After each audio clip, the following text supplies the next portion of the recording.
Sword maidens and hammer boys, hold your calcite crystals to the setting sun, comb and braid your man beards and your lady beards.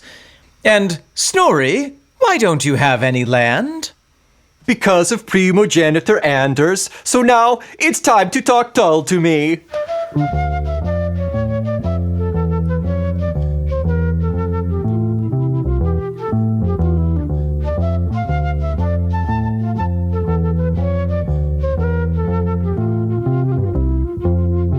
Welcome back, I am Omen Thomas Sade. And I am Nick McGill. Together we are Feckless Momes.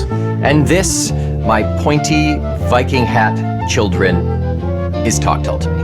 A noble raiding mission caused by trade imbalances along the northern coast of Prog Rock, in which Nixie Nick and Ofner Omen will seek to return to the Allfather every single song that ransacking rock band Jethro Tull has ever forged in the fires of Fieres Wolds. We will grip the tail of the mighty Joe Parrish Gormengander. We will seek the treasures guarded by the barrow-dwelling David Drauger Goodyear. We will sail the Midgard seas with John O'Hara at the helm of Hringhorni. And we will help protect the world from the heat of the sun with the human shield, Scott Svalin Hammond. And if we prove ourselves in battle, we may finally gain the wisdom of the Blackpool Berserker, the Frost Giant Flautist, the Minstrel of Muspelhelm, Ian, the Axe of Elfheim, Anderson. This is the first song off of this album. 12 tracks. Yeah. Where will you go from here? This is just getting... Don't worry. Don't you worry about me. I am. You looked like you strained yourself on that one, so I just want to make sure. All of those are real words that refer to specific things. I know. I really went down the proverbial hair hole last night.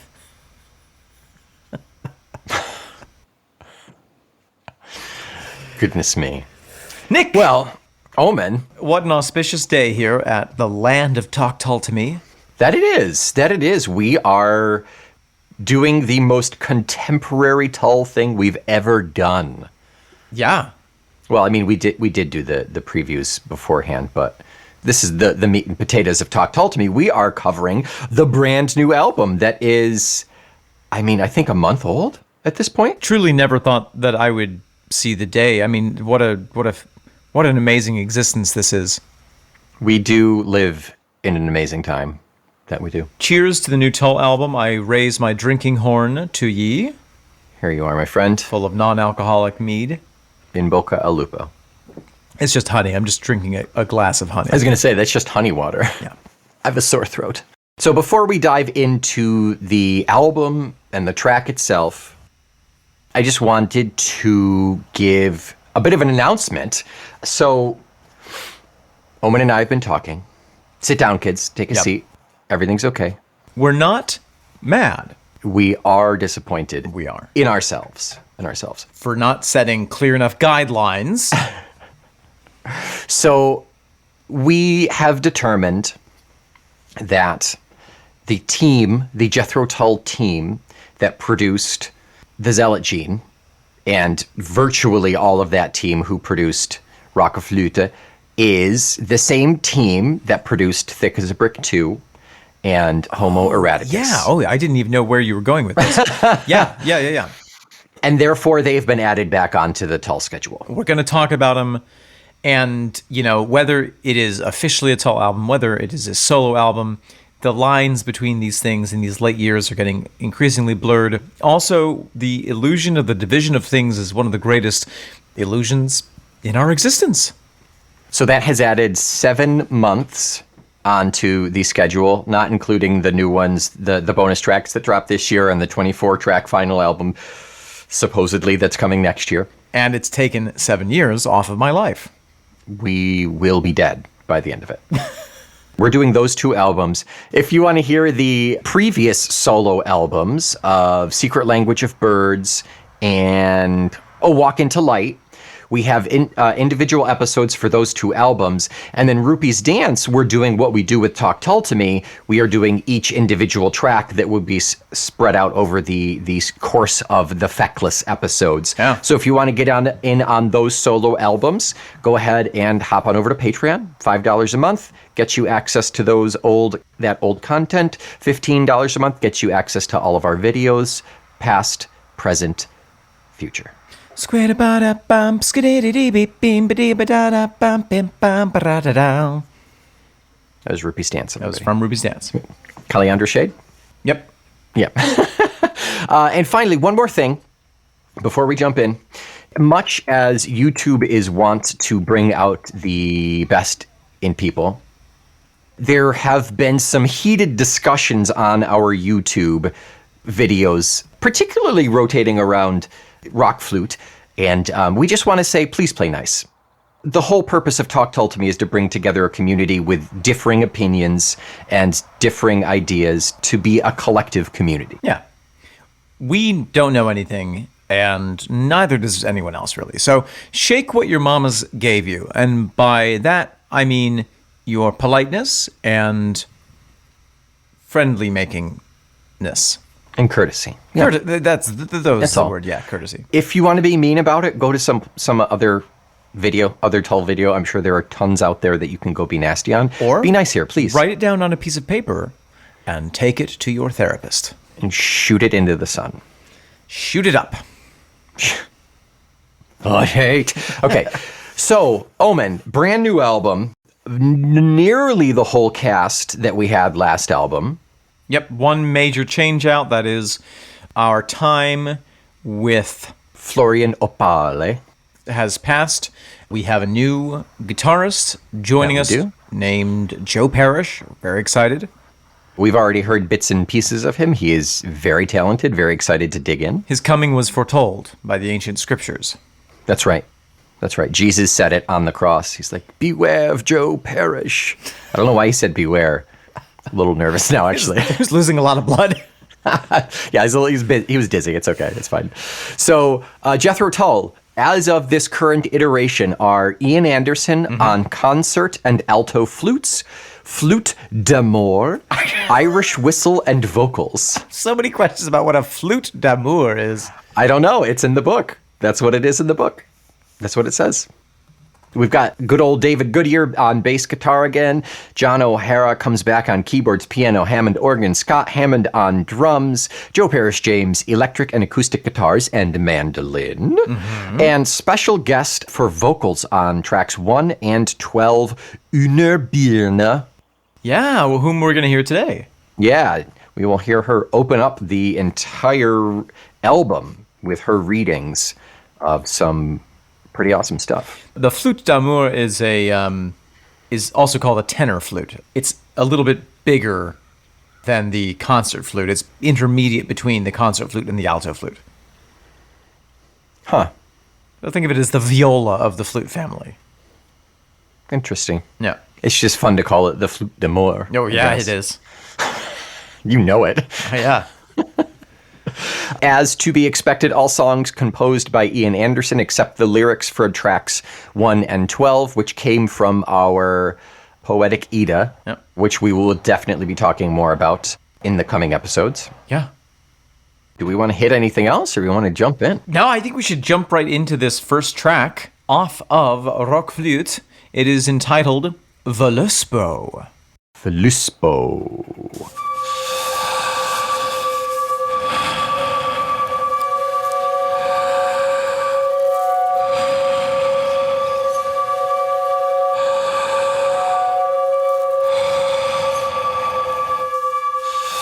Nick McGill.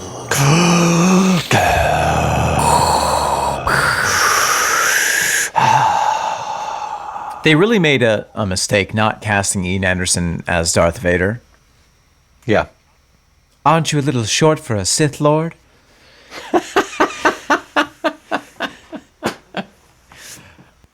Nick, that song. Oh my God, I'm so excited to talk about Jethro Tull. This is like genuinely super exciting to really dive into something that's so gosh darn brand new. As of this recording, I think it's under a month. Wasn't it like April 19th? Yeah. It's May 15th right now. Like, bonkers. It's not even on solid food yet, and I love it. I must admit, it's been a while since I've listened to the album. Yeah, so sure. It was kind of, even just kind of stepping back into it, it was invigorating and very exciting to get into. I am so jazzed about this. Like, Zealot was great. I loved it. Yeah. And I loved it particularly for the content. I think that just based on this one song, I'm really excited about the music in this album. And it's not to say that I wasn't excited about the music in Zealot. It was fantastic. But, Yeah. oh my gosh, I'm so freaking excited to talk about the music of this song, Voluspo.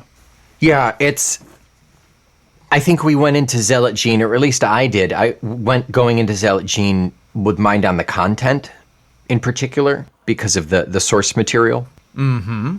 It's a book, I don't know if you've heard, it's called The Bible.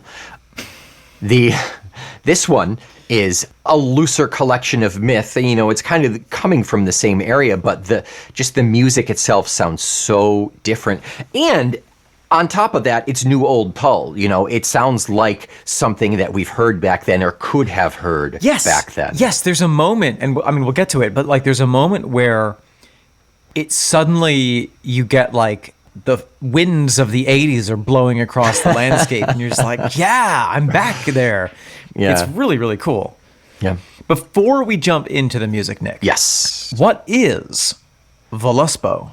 The Voluspo or Voluspa is Old Norse for Osiris.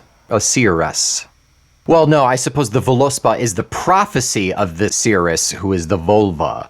In Germanic paganism, it's Osiris, Seer-S, Yeah, it's a hard one for the radio.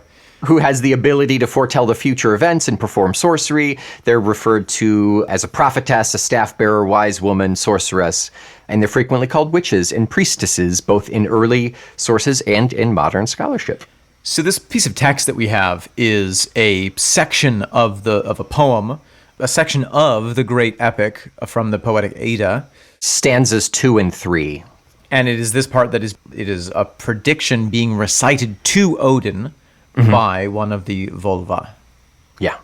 And we will talk about Odin more in depth in 2 episodes for Allfather. Mm-hmm. So that's just a little Allfather, plant that seed. The poppiest song off the album. It's such a like 70s romp.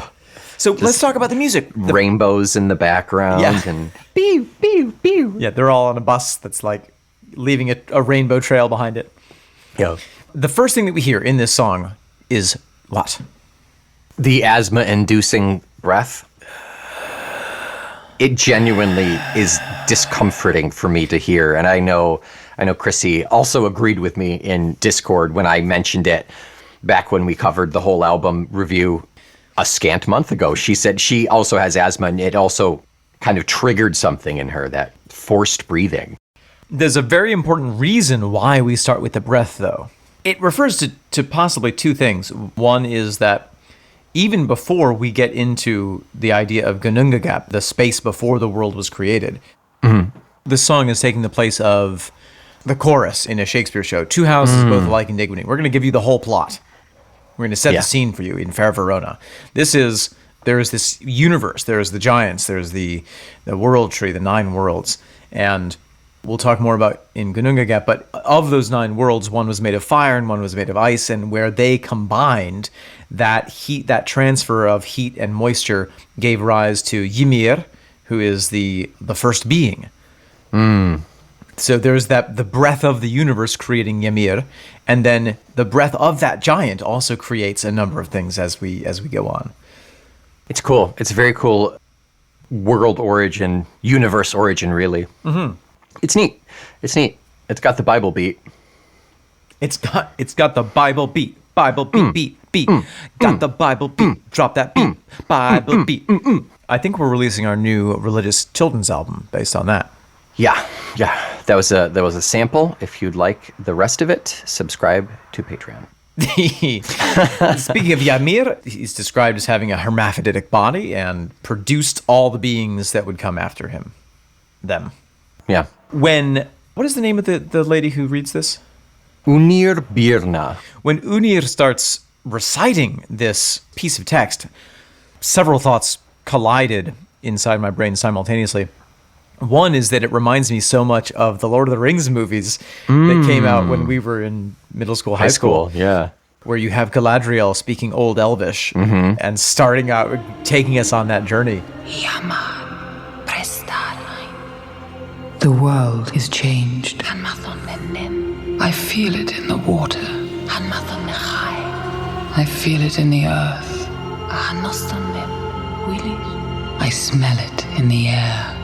And Tolkien was very intimately aware of all the European language groups and based, I forget what he based Elvish on specifically, but man, hearing this, I was like, I'm 14 years old again. Yeah, it had a lot of those liquid consonants, yes, if I remember absolutely. correctly. Yeah. The other thought that occurred to me is, oh yes, this is an oral tradition. We have text copies of it, but in a way, those are the antithesis of what this text actually is, which is a living recited document. And the lady in question who recites it does an amazing job of bringing that presence, bringing that performative nature to this moment. Yeah, so if it's not clear, Unir is reading from the Poetic Edda, and then Ian translates it. It's just the direct translation. Totally. And in this listening and reading through, I realized that Gununga Gap is yawning gap, is what it translates to. Oh, yeah, nice. Yeah, it's really cool. Speaking of the flute d'amour, that my first God, flute that we low hear. flute.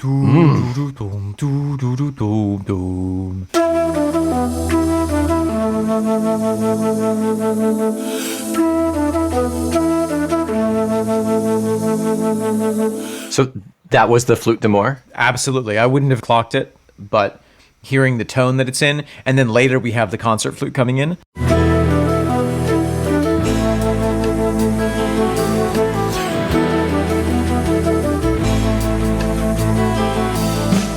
And you can hear the difference. It's really, really gorgeous.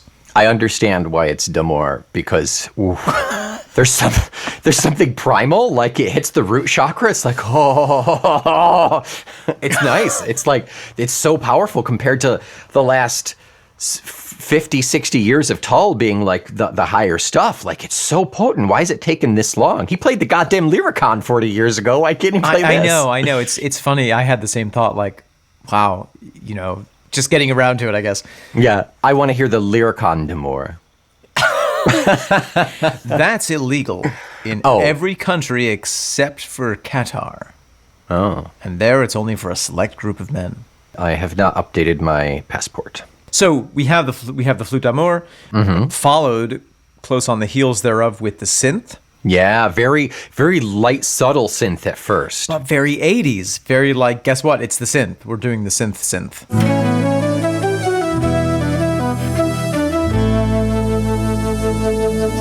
Yeah, right. Oh, no, before that, there's super quiet synth behind it. Oh. I neglected to mention that right when we have the text in Norse, soon thereafter we have these discordant tones. Níu man ek heima, níu yfirðjur, mjöt við mæran, fyr mold neðan. I thought it was two flute tones. It could be two synth tones, but that's an amazing element, creating that incredible tension. No, that is flutes. There is a super quiet synth. I swear I'll try to put it in if I can even isolate it and pull it out.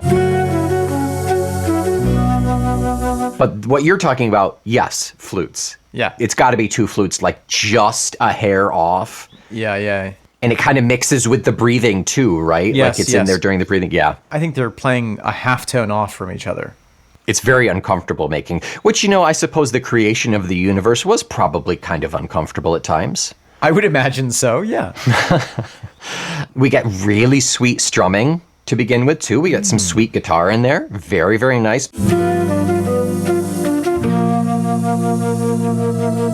Before Joe Parrish James kicks down the door and shreds the hell out of it later on.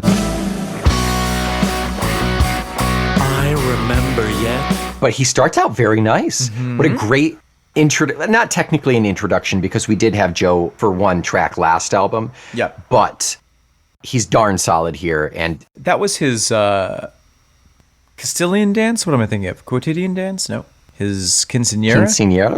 Yeah, but there's another word for it. His cotillion. Cotillion. That was his Okay. cotillion.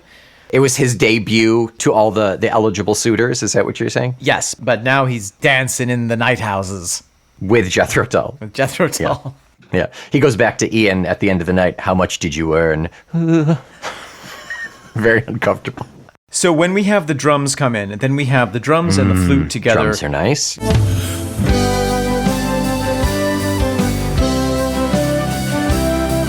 And we have this lift. It suddenly kind of goes into this, what feels like a major key, and there's a lift that happens 3 times. So it's all in the same key, but then it modulates. Is it just like a half step? What is that? What happens there?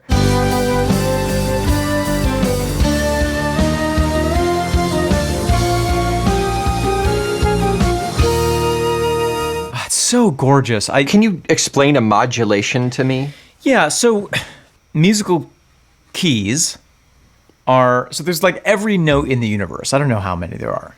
6, isn't it? Let's say 6. A through G, right? Well, let's see. Where's your keyboard? Looking. It's not my keyboard. 1, 2, 3, 4, 5, 7, 4. Let's say there's 14 notes. Okay. That's inaccurate, but let's say for the sake of argument that there are. There are 14 notes. 7. Yeah, 7. Those are all half steps in 1 octave. Okay. So if you're playing in a key, you're not going to use every single one of those. You use certain groups of those, a certain pattern of those notes to form a coherent sound, to make it a melody. That's a chord, right? Or not quite? You can form chords of those notes that you use. Okay. But in that batch of 14, you're only going to use 7 with maybe a few extra ones. That gives you a coherent key, and so the ear can interpret what it is that's happening in Western music. You can change keys, but then you have to take, okay, we have this batch of notes, and we're going to swap them out for this batch of notes. But in order to do that, you have to take a intermediary step, where and that's that moment where it feels like, where's it going? Oh my God, here we are. Yeah. So there is a process that is very mathematical and musician-y of changing, okay, we're using this set of notes, this key, and then we're transitioning to this other key. Okay. Jay Mancillo, if you're listening, let us know how wrong Omen was. Yeah, please. Like everything else thus far, particularly the breathing and that discordant flute, it's just one extra thing that it's like, oh, it's not quite finished. It's not quite comfortable.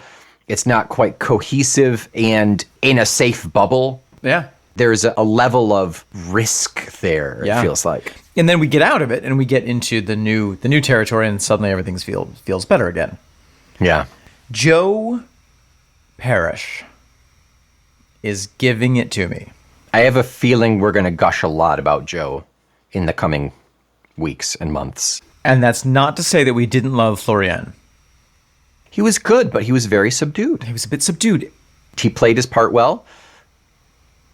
And there were a couple of times I think we were like, oh, the guitar's good here. But just whether it was the creation of the songs, whether it was the fact that they were all, or half of them were COVID babies, it's difficult to know. But there's something, Joe is bringing something very special to this that it's been a while since we've heard. Joe Parrish walked into the studio and was like, what if I played the guitar with the amp turned on? They're like, oh, he figured it out already. Damn. This power cord's not connected to anything. Was it you? Somebody was telling me about the switch on a bass that someone... Where did I read that? So this session musician, this bass player, played for a lot of different bands, and he had this one switch on his guitar, on his bass. Yeah. Just like this flip switch to... Okay. wasn't labeled or anything. And then the producers were like, okay, yeah, we like that one, but can you play it again, but like dirtier or cleaner or grungier? And he would flip the switch that's not connected to a goddamn thing, Oh, wow. play it the exact same way. Wow. And they'd be like, yeah, that was exactly what we wanted. I love that so much. You know what that's called in theater? That's called giving something the French treatment. Really? Yeah, so if you like where I heard it was if you're a costumer and you bring in a costume, you put it on the actor, you show the director, and the director's like, there's just something not quite right about it. It just needs a little something. You say to your assistant, okay, Jamie, can we give this costume a French treatment? Oh, yes, very good. Yeah, we'll start that tomorrow. And you take the costume away and you don't touch it. You bring it back a week later. You say, okay, what do you think about it now? And the director says, oh my God, I love it. That's amazing. Yeah. That's amazing. I love that. That's so funny. We all need our French treatment switch in life. Yeah. I wonder what that would be for me. So we get a lot of buildup. Then we get a lot of instrumentation, which I really love. We get Ian with his breathy translation, his husky voice. Yes. Spoken, not sung. Beautifully spoken. This is just a direct recitation. And about 3 is when my panties come off for Joe. He just rips. Yeah. He destroys it. And then he's going down while Ian's going up on the flute. Yeah.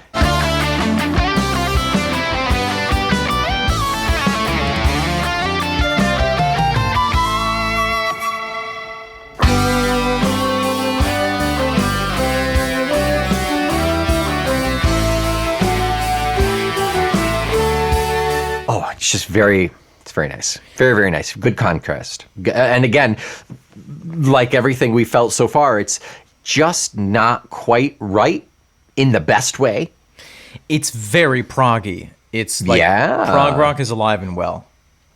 And living in. Which brings us to the time signatures.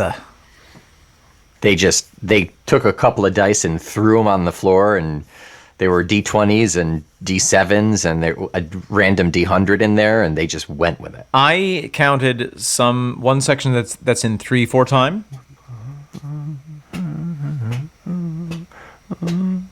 Yeah. I don't think it's that section. It's not the D. There's another whole section that's in 7/8. No, not a thing. And there is at least one measure of 8/8 as a transitional measure. Interestingly enough, those time signatures were invented during the universe, the creation of the universe. They're things that don't belong. They're the 9 time signatures of Yggdrasil. And they got crammed into Pandora's jar. We're going to swap over cultures here. And she opened it up, and they flew out, and then she closed it. Yeah. And the only thing left in the jar was 4/4 time. This time signature I shall give to the pop stars. Yeah. But, I mean, just a delightful song. Very solid. Really a lot going on in a short amount of time. Mm-hmm. And I'm excited to tackle the lyrics. Let's do that. Okay. We're so super excited about this album that we want to keep going. We're going to plow through it. But Yes. before we do, we're just going to do a quick little round of what are you drinking? What are you drinking, Carol Channing? Nick, what are you drinking today? Or what have you just finished drinking? This is the final can of my Brewdog Elvis AF. Alcohol-free, hoppy grapefruit, non-alcoholic, from Brewdog. Oh, Brewdog Brewery. AF stands for alcohol free. Yeah, That's very clever. Elvis AF. And it's grapefruit. I love a good grapefruit with my hops. Just, Yeah, especially when very it picks good. up on some of the natural pamplemousse hop flavors that are already there. That's right. This one is not one that Raven can enjoy, however, because it says it is gluten-less or something. It says something. Where is it? It's got gluten. It has less gluten than it's supposed to have, but it is not reliably gluten-free. One gluten is too many. That's right. I've always said that. Yeah, there was another one that we had that's It's called hop water, I think. It's hop water, and it had blood orange flavor. Oh, and that's very just good. a sparkling water with hop extract in it. Yeah, I've had those. Yeah, I it's like very them. good. Yeah, it's kind of soporific too, which is nice. Hops kind of just like mellow you out. yeah. So Yeah. it's good. Yeah. What are you drinking? Thank you so much for asking. I'm having an Athletic Brewing Company. Classic. This is their Run Wild IPA, which I highly recommend. It's one of the really good IPAs. It's a little bit of a refreshing light IPA, definitely on the citrus notes. 65 calories, not too bad. Oh, how many are mine? And 2% of all sales go to restoring local trails. Girl, mine's 20 calories. Wow! Yeah. So, BrewDog or what's yours called? Athletic. Athletic. There we go. Run Wild IPA, Athletic Brewing Company. BrewDog or Athletic Brewing Company. If you wanna get down in this sweet talk to me action, you reach out to us, momes@fecklessmomes.com. We'll work something out. Omen has mentioned you many times. Oh, yeah, totally. It's basically all he's drinking. And to our listeners, if you want to experiment with sobriety, then there are lots of options. That's true. I like water. I also like kombucha and I like near beer. I went to a football game in New Mexico. Like football or soccer? No, football, where you play it only with your feet and you kick it into the net. So soccer. Yeah. Okay. And it took me forever to find a non-alcoholic beer, but I did find one. Shocking. That I found one, or that it was hard to find? Wait, like at the game? Yeah, there at was the game. Oh yeah, that is shocking then. It was the Heineken 0.0, and it was great. Was it? Yeah, I had it with a pickle pop. A pickle on a stick? Nope, frozen pickle juice in a plastic sleeve. That doesn't sound good. It was an extreme experience. Were you given it for free? No, I bought it for $3. You paid money for that. Yeah, it's for the electrolytes and the experience, which was intense. I'll pass on the electrolytes and the experience, please. All right, let's get on and talk about the lyrics. Here we are. We're out of the half. We're done being silly. Time to be serious. Let's talk about stanzas 2 and 3 of the Poetic Edda. The Poetic Edda, which is, should we talk the Poetic Edda real quick? I guess we should have talked that during the halfway mark. Nick, what's the Poetic Edda? The Poetic Edda is the modern name for an entitled collection of Old Norse anonymous narrative poems, which is distinct from the prose Edda, which was written by Snorri Sturluson, although both works are basically seminal to the study of Old Norse poetry at this point, because they're really the oldest collected works. There are several versions of the Poetic Edda. An especially notable one is the medieval Icelandic manuscript, the Codex Regius, which contains 31 poems. And I see the Codex Regius mentioned a lot, so it seems pretty important.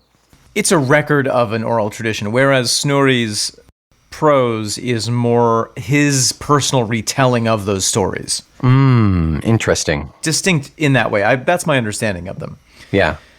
So in these two stanzas, the speaker, who is one of the Volva, is saying, I remember yet the giants of yore who gave me bread in the days gone by. Ek man jötna, ár of borna, þá forðum mig fædda höfðu. I remember yet the giants of yore who gave me bread in the days gone by. So the creation myth of the Norse cosmology, as we mentioned, the first being was Ymir.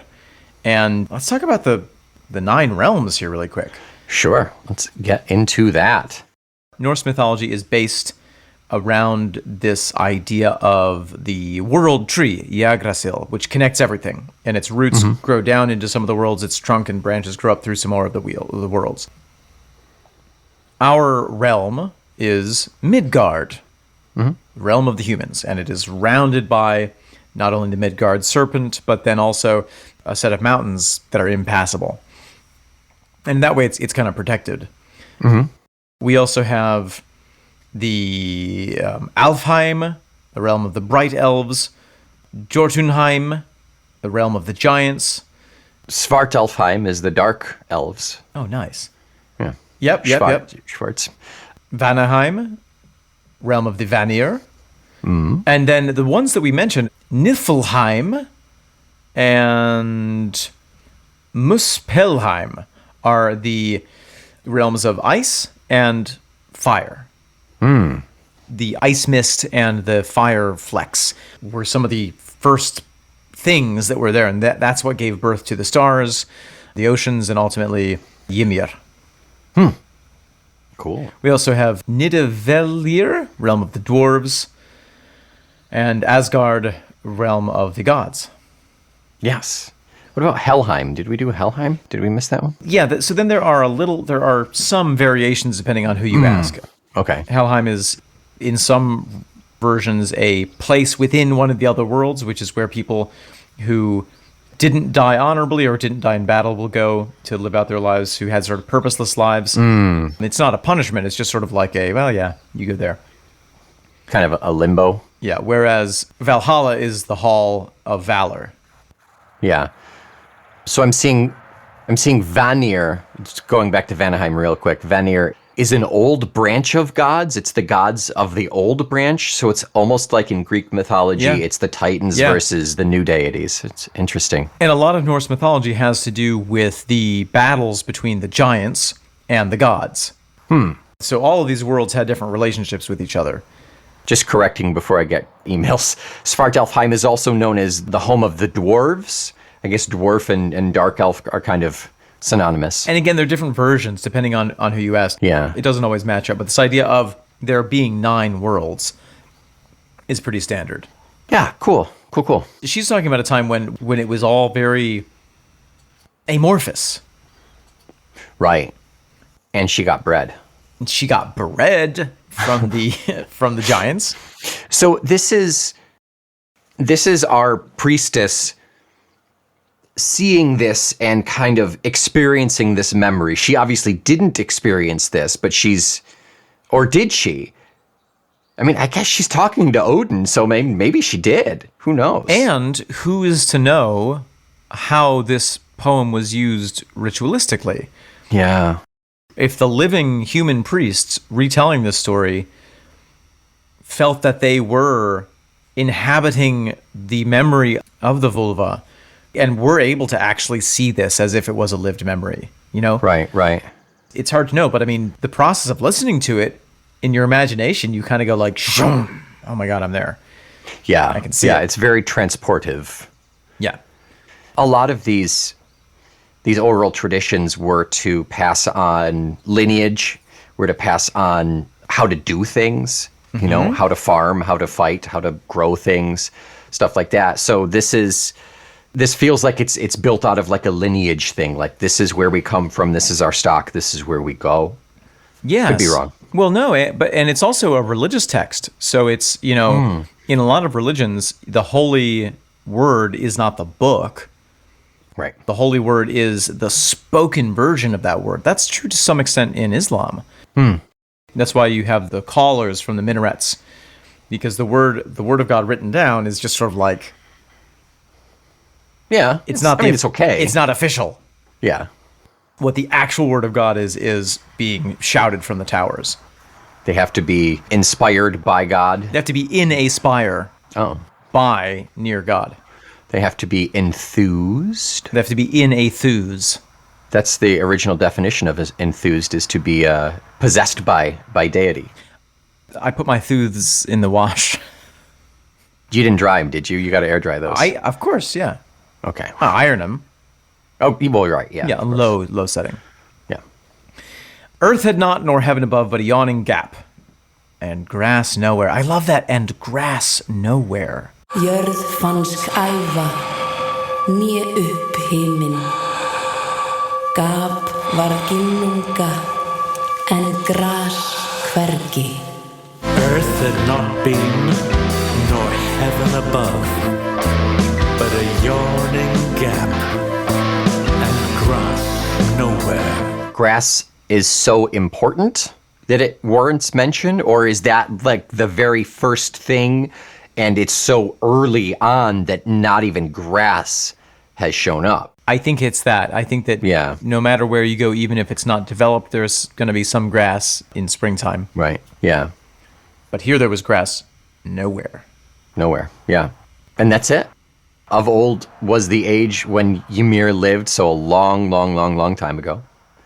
Sea nor cool waves nor sand were there. Ár var alda, þar Ýmir byggði, var að sandr né sær, né svalar unnir.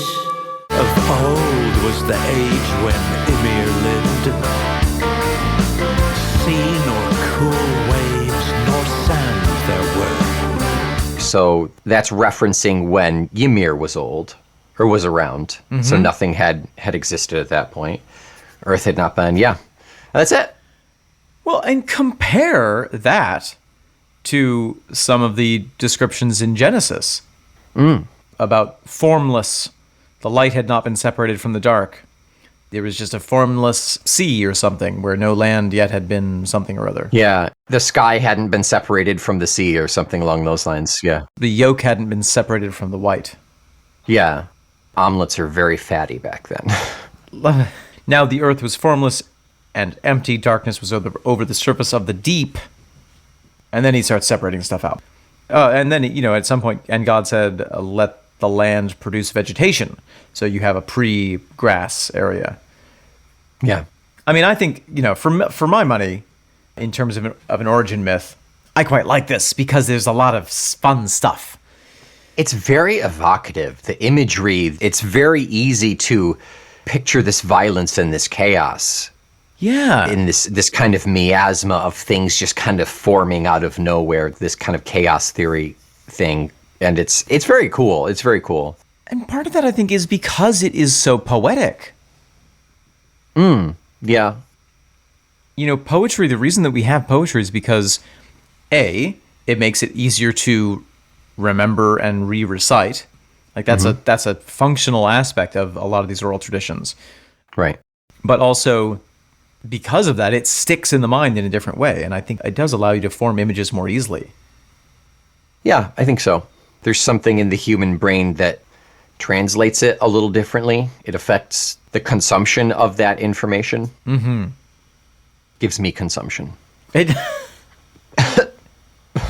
this is like the basic version, but then we get more details in other places. Ymir was born from something called aether, which is described as yeasty venom that dripped from the icy rivers called the Elvagar.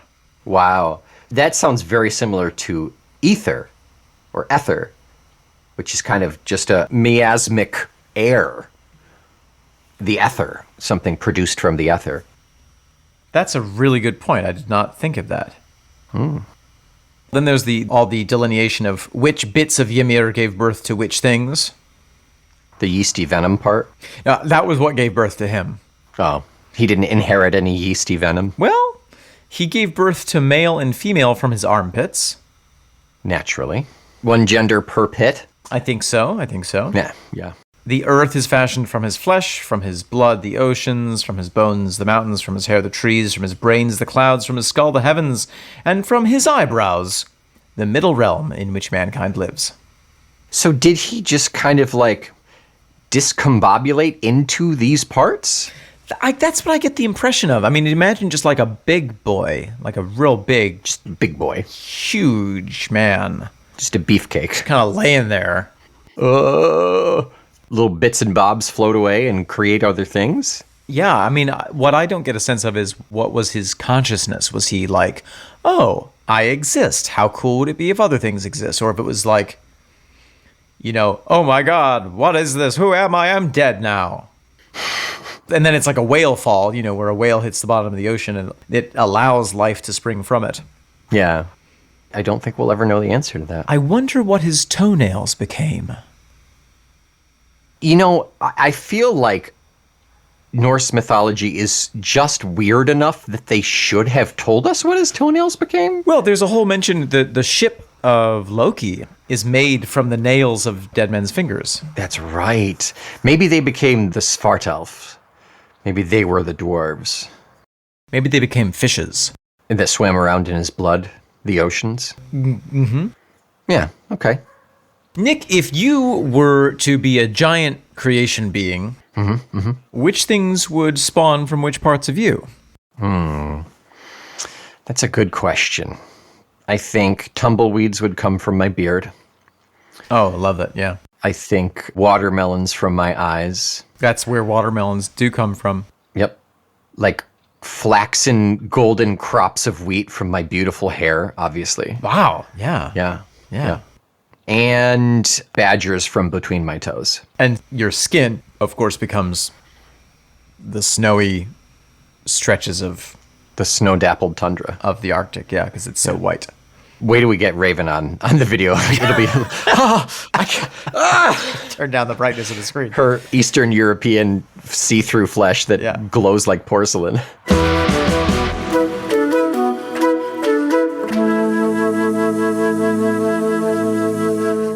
Oh man, I'm so excited to talk more about this album, Nick. But I'm afraid that's all we have for now. I think so. What are we talking about next week? We've mentioned it once or twice. Next week is our Yawning Gap. I think, was it the first of the singles? Yes, it was. it was the Gununga first, Gap. Yeah, our Yawning Gap. Come back next week for our Yawning Gap. Until next week.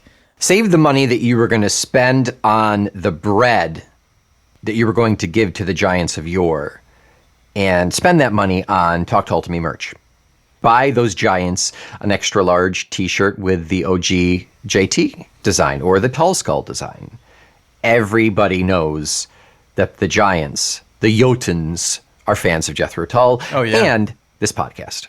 Our lives and actions are meaningless in comparison to the heroes of old, and yet you can join our oral tradition by giving us a positive review and 5-star rating on your pod place of choice, and we will recite it after having taken some funny mushrooms that the reindeer were eating. Until next week, I am the mighty roots beneath the mold, Nick McGill. I have grass nowhere, Omen Thomas Sade. Ekman Jotna Arbut Borna. Talk Tull to me. And we inhabit the 9 worlds, the feckless momes.